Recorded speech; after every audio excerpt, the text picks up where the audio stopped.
سونے، چاندی اور نقدی، اس کا نصاب اور اس میں سے کس طرح اور کتنی زکوٰۃ ادا کرنی ہے، اس حوالے سے 2 احادیث آپ کے سامنے رکھتا ہوں۔ دونوں احادیث سے یہ مسئلہ واضح ہو جائے گا اور سمجھ آ جائے گی۔ پہلی حدیث ہے ابو سعید خدری رضی اللہ تعالیٰ عنہ بیان کرتے ہیں، رسول اللہ صلی اللہ علیہ وسلم نے فرمایا لیسا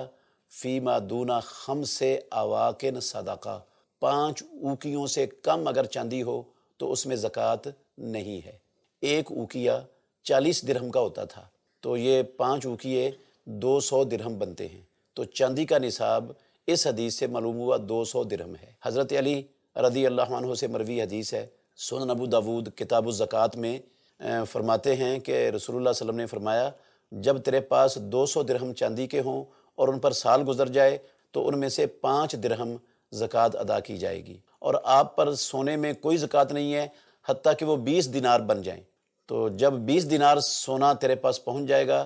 تو اس میں سے آدھا دینار زکوٰۃ ادا کی جائے گی۔ 200 درہم سے یا 20 دینار سے جتنا زیادہ ہوگا تو اس حساب سے زکوٰۃ اس میں سے ادا ہوتی رہے گی۔ تو یہ 200 درہم چاندی اور 20 دینار سونا، یہ ان 2 احادیث سے ان کا نصاب ثابت ہوتا ہے، سونے اور چاندی کا۔ اور یہ بھی ان دونوں احادیث سے ثابت ہوتا ہے کہ ان پر زکوٰۃ بندے کے اوپر فرض ہوتی ہے سال پورا ہونے پر،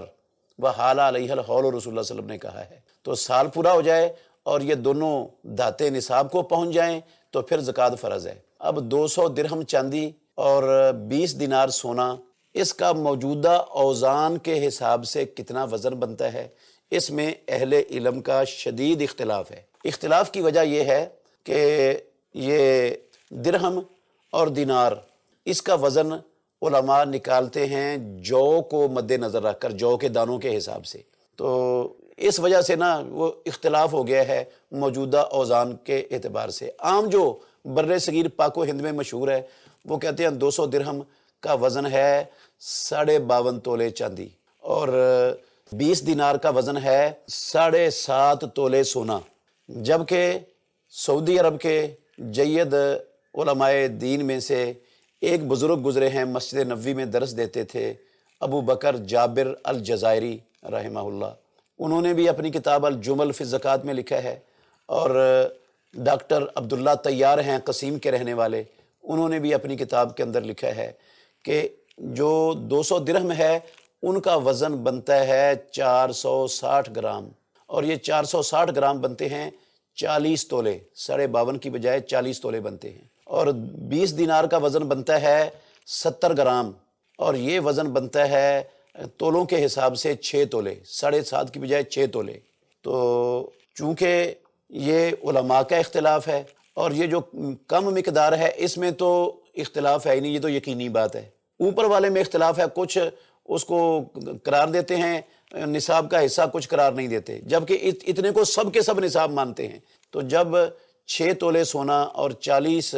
تولے چاندی بندے کے پاس ہو جائے تو احتیاط کا تقاضا یہ ہے، اور اختلاف سے بچنے کا تقاضا بھی یہ ہے کہ بندہ اس میں سے زکوٰۃ ادا کر دے، کیونکہ زکوٰۃ دینے سے نہ مال کم ہونا ہے، نہ جو ہے نا وہ بلکہ مال بڑھ جانا ہے، بندے نے پاک ہو جانا ہے، مال نے پاک ہو جانا ہے، سارے فوائد حاصل ہو جانے ہیں۔ تو اس لیے جو ہے نا وہ بغیر جھجک کے ہمیں 6 تولے سونے اور 40 تولے چاندی، اگر اتنا ہمارے پاس یہ نصاب کو پہنچ گیا ہے یہ سونا چاندی، تو ہمیں اس میں سے زکوٰۃ ادا کر دینی چاہیے۔ باقی رہا نقدی میں سے، تو نقدی جو ہے نا رسول اللہ صلی اللہ علیہ وسلم کے دور میں، اللہ کے نبی کی زندگی میں، تو یہ 200 درہم اور 20 دینار، یہ تقریباً ان کی قیمت ایک برابر تھی، تھوڑا بہت فرق تھا معمولی سا، لیکن اب اس 20 دینار میں اور 200 درہم میں زمین اور آسمان کا فرق ہے۔ یہ 200 درہم چاندی کا وزن تقریباً بن جاتا ہے آج کل 40 تولے، اور یہ 35-40 ہزار کے درمیان ہے۔ اور اگر سونے کو لیں تو سونے کی قیمت بنتی ہے 20 دینار کی تقریباً 6 لاکھ روپیہ، تقریباً یا 6 لاکھ روپیہ بنتی ہے۔ تو اب اگر کسی کے پاس، اس میں بھی احتیاط اسی میں ہے کہ اگر بندے کے پاس